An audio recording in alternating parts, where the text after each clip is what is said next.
Welcome back to another episode of News, Life, and Beyond, the hottest new podcast around. We're speaking to my brother Ben, or Guts, there we go.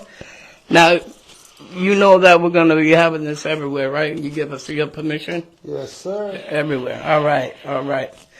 So, Ben, let's start off by you telling us a little bit about yourself. So what do you want to know? No, Speak direct it out, me brother. about something. What? Like, I'm a little Eastern European, Scandinavian, German kid from basically from Pennsylvania, like in the woods and shit, the country, like a little trailer park. I moved to Ledyard when I was young, so my mother could be back with her family. My father was like a fisherman out there, like commercial shit. So he was never home, and that's the way we lived for a minute until we moved to Norwich, which was crazy for me because Pennsylvania and Norwich is like, I know Norwich might not be the ghetto, but from Pennsylvania to where I lived to Norwich was like a whole different reality. You know what I mean? We went from driving around and with dogs and squirrel hunting and hanging out, you know what I mean, to, different life, Crescent, Pennsylvania, actually. How far is that from Connecticut? I have no idea, like 9 hours probably. You know what I mean? But it was Carson Valley where we were living at the time, and the Carson Valley is gone. Now it's like a highway, it's, ran over. But back in the day, it was a trailer park that basically was like the dumping guard of the rich, because like in the neighborhood you had the houses, and then you had our trailer park, which was in a valley type deal. You know what I'm saying? And like they like dumped their trash down. You know what I'm saying? And then we had to travel. Nah, because we was the broke poor. You know what I mean? Right. I watched, like, not to get into it, but our neighbors used to watch us, and they did some dirty shit to us. And when I exposed them, their father killed himself in the street with his car. So was that deep? Oh, I'm telling you, I'm not gonna get into it that far because that's something else. But that was like one of my earlier things with him killing himself because I exposed something they did to me and my little brother. Very, very Disgusting. very, very Okay. traumatizing. A little Yeah. bit. But you know what I'm saying? So was that. So what about what how old were you when you came to Connecticut? About 4. 4. So it was real young. Like the funny thing is, like sometimes I'd be like, was it a dream? Right. But then I look at pictures and it kind of adds up. Okay. How was school? I was always a little fat kid, so school was always rough. Hate to say it, I want to say something's gonna ruffle your feathers, but when I came out here, being a white boy wasn't good either. Being a cracker wasn't the thing to be, you know what I mean?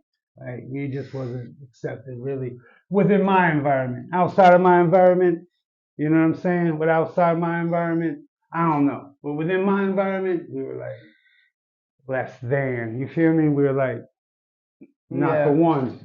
You feel me? We were like the guys that was outcast a little bit, not looked at as with respect. Yeah, I never had trouble being a white boy. Because you're a gangster, though. I was never a gangster. I appreciate that. You be told me I appreciate that. was just a young lad coming from the country, so it was a little bit different for me. You know what I mean? All right, so school and coming here was a little bit tough. Can you talk about a little bit of the things that happened while you were in school? Like, did anybody bully you? Well, bullying is good, actually, to be real with you. To be honest with you, yes, I got bullied a lot. I felt like I was ahead of the game. Did you have to beat up like one of the kids in school to make yourself known? Beat up many of kids in school. You know what I mean? I fall all the time. That was my thing. Like, even, I'm not going to mention no names, but there was tough kids in school. And even with the first elementary school, the 2 toughest kids, I made a point to bang them out. Actually, the first toughest kid, I'm not gonna say his name, good people, but I didn't really bang him out. We kind of did like a tie, if you would say, and squashed it. But yeah, I've been banging out for a long time. I still do. I mean, shit. Recently, I just bang out. Did you graduate from high school? I didn't graduate, but I got my GED in '97. Yes. Okay. Did you live at home with both parents in the house, or? Nah, my father was like a fisherman, commercial fisherman. So like he'd be out at sea for like months. Come home for a week, be drunk, fucked up. Your mom? You know. You know what? I thought your mom was wonderful. So a little bit more about school. Were you a popular kid, or Nah, very not. no? Many Mm. friends or no friends, or you just didn't give a shit? I mean, I didn't have no friends. I really didn't give a shit, to be honest with Okay. you. I had my two brothers, and that's all that mattered. Yeah. Yep. Yep. So when did you first start getting into trouble? Well, we was always broke as fuck. Always broke as fuck. We never had shit, and I had a sneaker fetish like a motherfucker. Like Yeah. I had just wanted sneakers so bad. Like that's what made me feel important. So getting money was the only way to get sneakers. Started getting in trouble with getting into sneakers, thinking, I could get them aerosols or, back in the day. We would get that money, try to get the aerosols or anything just so I could get some sneakers and some nice jeans because mom dukes me at the Salvation Army and shit. Trying to hit you with that junk bunk. Yeah. And you go to school and you get picked on for that. Not only are you a cracker, but you a cracker that's not rich. So you was not the shit. You know what I'm saying? Like you're the worst of the worst. You not even cool and you don't have the money. It was nothing. Right. No one loved you. You know what I'm saying? So I was figuring if I got paper, people would love me. So when did you come off the porch? 12, 13. About that, I was like, you know what? I actually locked myself in the bathroom, told my mom I was gonna kill myself if she didn't buy me sneakers. She was like, I can't afford it. I'm like, but everyone got everything. I don't got nothing. Crying like a little bitch. So she was like, I just kill yourself. There's nothing to fucking do. She was at that point, like, what are you gonna do, you fucking little bitch? Kill yourself. You feel me? It's real, and it resonated with like, I'm gonna be powerful. I'm gonna eat. Yeah. That's all that's gonna matter to me. You know what I mean? So you being kind of poor back in the day helped you push along, and when did you start selling drugs? Like 12, 13. Yeah. I finally found someone that would give me consignment for some coke. Okay. Can you elaborate on that? Talk about it at all? So I finally worked my way to get it. I don't even know how it worked, to be honest with you, because I was a little fat white kid. Didn't look. I think I even had a bowl cut. If you get it pulled back the picture, I might have looked like a freaking. But somehow I got it because I be working my mouth and shit. And so I got the shit. And I work in the mouth and shit. Yeah, cut that shit out. That's it. That's it. Yo, you said pause. I paused it. I didn't know what the fuck Yeah, true life. That was that shit. You guys got me fucked So up. you started getting packs from Beep, and Yeah. Well, I didn't get a pack. I just got a little 8-pack. Can you talk about the first time you got one from them? So anyway, I get it, and I'm like, damn, I want to get rich because that's my mindset. Because I see everyone with their chains and everyone making money and driving cars, and some of the people were stealing the cars. You know who they are, but I ain't got to say their names. But anyway, I thought they were buying them. You know what I'm saying? So anyway, one of the people they had like a couple of cars a week. Oh my God! And one of the people that was bagging the cars decided to give me work, and that's why I liked him because he always had the fresh ass cars. You hear me? With his boy, you know what I'm talking about, man. Yeah. So they know who I'm talking about too. Yeah, I know where they got the cars from. Hey. So anyway, he gave me the work. So anyway, they got raided, and I'm shook. I'm young as fuck. I got work on me. And my daddy told me, he said, "Joe, you're going to jail forever." So I was shook. So I threw it under the rocks under his tire. It hit under a porch with the neighbor as they did their thing and left it there. I was like, fuck this game. This shit sucks. I'm not going to jail. They're going to rape me and shit. I'm young, influenced by the game. You know what I mean? Like, oh, hell no, I'm not going to jail. Left it there. Yeah, that wasn't good because I owe the money now. You know, that And yeah, I owed him bread for the work because Listen- supposedly the work got destroyed underneath the rock gravel under his tire. It was an escort.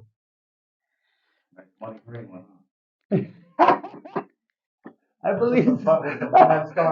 I believe so. I believe so. To be honest with you, I believe so. Yeah, yeah, I did. Do they ever come after you for the money? Nah, well, you know what? He's really a good dude, to be honest with you. And I'm not just saying that because I would say fuck him. yeah, that was a nice car. I would say fuck him if it was fuck him, but he was always a good dude. But he did push me. He did push me. And one time, he had a super soaker, right? You know, just the super soaker part, not the gun.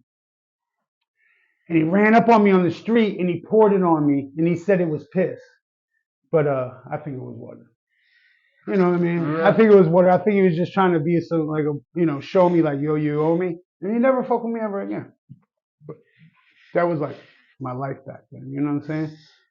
I was tortured.